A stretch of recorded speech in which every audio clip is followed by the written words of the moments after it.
Watch out. Former President Donald Trump narrowly escaped a shooting attempt during a campaign rally in Butler, Pennsylvania.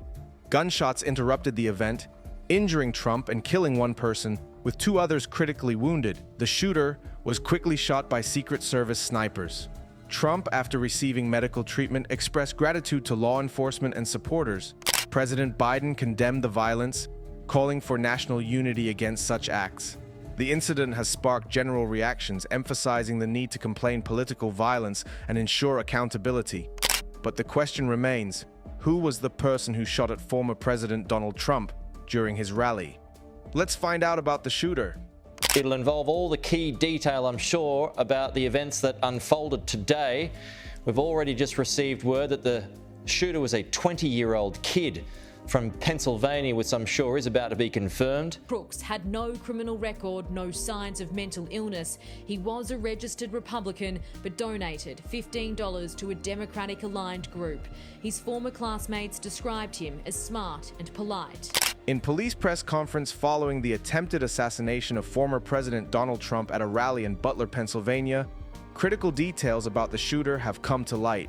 According to initial reports from Fox News and confirmed by Special Agent Kevin Rojek of the FBI's Pittsburgh field office, the assailant is identified as a 20-year-old individual from Pennsylvania. Thomas Mathew Crooks, the shooter, has been described as a quiet young man, a former high school student who graduated from Bethel Park. He had no previous criminal record or history of violence or any sign of mental illness, which has left many confused about his motives. Here, I have no idea, but we noticed a guy crawling, bear crawling up the roof of the building beside us, 50 feet away from us.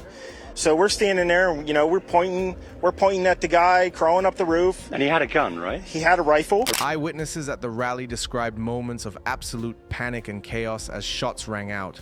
One attendee, who wished to remain unidentified, recounted seeing a figure on a nearby rooftop firing shots towards the stage where Trump was speaking. The rapid response of law enforcement and Secret Service agents was credited with preventing further casualties. The eyewitnesses' accounts underscored the intense fear and confusion that gripped the rally attendees in the immediate result of the shooting. We have intelligence analysts as well, working from our field office in Pittsburgh, working feverishly to attempt to identify the individual who did this. Law enforcement agencies has also quickly prepared in response to the shooting. Special Agent Rojek outlined the FBI's deployment of resources including investigative agents, bomb technicians, and evidence response teams from across the country. Their immediate priority was to secure the crime scene, gather forensic evidence, and interview witnesses to reconstruct the sequence of events leading up to the shooting. Colonel Chris Paris of the Pennsylvania State Police repeated their full support for the FBI-led investigation, emphasizing their commitment to a thorough and fair inquiry. Let's hear what President Biden says on current issue. As I said last night, there is no place in America for this kind of violence or any violence for that matter. An assassination attempt is contrary to everything we stand for as a nation, everything. It's not who we are as a nation. It's not America. And we cannot allow this to happen. Unity is the most elusive goal of all. The shooting has caused a big reaction in politics, with everyone coming together to condemn it. President Biden spoke on TV and strongly criticized the violence, saying it attacked our country's democratic system. He said, "This kind of violence, or any violence for that matter, an assassination attempt is contrary to everything we stand for as a nation. Everything it's not who we are as a nation. It's not America, and we cannot allow this to happen." Leaders from all political parties agreed with him, saying it's crucial to protect democracy and keep everyone safe who works in politics or public service. They're now discussing how to make campaign events and public gatherings safer by possibly increasing security measures. This incident has also sparked discussions about how to prevent political violence and make sure everyone feels safe participating in public life. After this sad event, experts have talked a lot about how it might affect future campaign events and public gatherings. Security experts mostly agree that we might need stronger safety rules for political events. They're talking about possibly making security checks stricter, having more police around, and making sure federal, state, and local agencies work better together to stop any security problems before they happen. Jason, you and I have covered many events, many campaign rallies through the years. Many of us understand when you go into one of these events, you have to walk through a lot of security, but it sounds like in this case, this suspected shooter was outside of that perimeter. How do you think this changes everything? The incident has led to wider talks about keeping society safe and dealing with political violence. Community leaders and groups that support causes are pushing for actions to bring people together and stop extreme acts. Police are working harder to connect with communities, encourage reporting of suspicious behavior, and build a culture of respect and understanding among everyone. As the country deals with what happened, there's a shared commitment to protecting democratic values and ensuring everyone can speak out in public without being afraid of violence or threats. Looking ahead, people across different political beliefs are determined to uphold democracy, stay strong, and stand together in tough times. Final rally ahead of the Republican National Convention.